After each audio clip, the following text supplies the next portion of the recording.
With Trump's surrender today in Atlanta, all eyes are on the ex-president who is now facing his fourth criminal case brought against him just this year. West News' Luana Munoz spoke with legal experts to break down what happens next, Luana.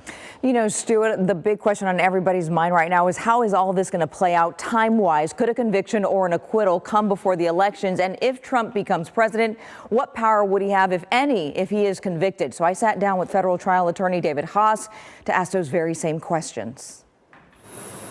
Former President Donald Trump's surrender Thursday in Georgia brings him one step closer to trial, which could happen after the 2024 presidential election or before the first presidential primaries and caucuses next spring.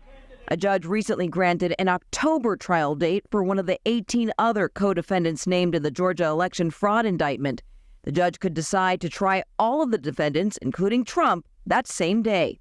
There aren't many courtrooms big enough for 19 all at once, but there's a lot of evidentiary rulings that can be impacted by that many people together, especially if there's different defenses. So I would think that is going to be litigated as far as, you know, who could be tried together, who wants to be tried separate.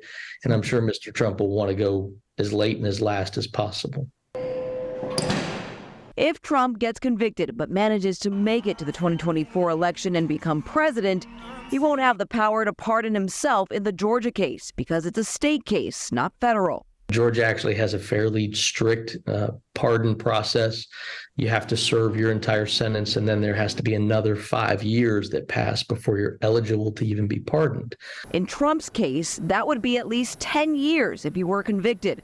The racketeering charge alone carries a minimum sentence of 5 years, with 91 felony offenses between New York, Georgia, Washington, D.C., and Florida, some of which could keep him behind bars for life. Trump faces a severe legal battle ahead. There's a lot for him to defeat in order to prevail, because he's really got to run the table 91 times in order to not be a convicted felon. So what happened tonight? Trump used a local bail bondsman to post his $200,000 bond. The judge overseeing this case will now set an arraignment date. Fulton County District Attorney Fani Willis wants October 23rd to be the trial date. But again, that's going to be up to the judge. Trump can waive his right to appear at an arraignment. Stu?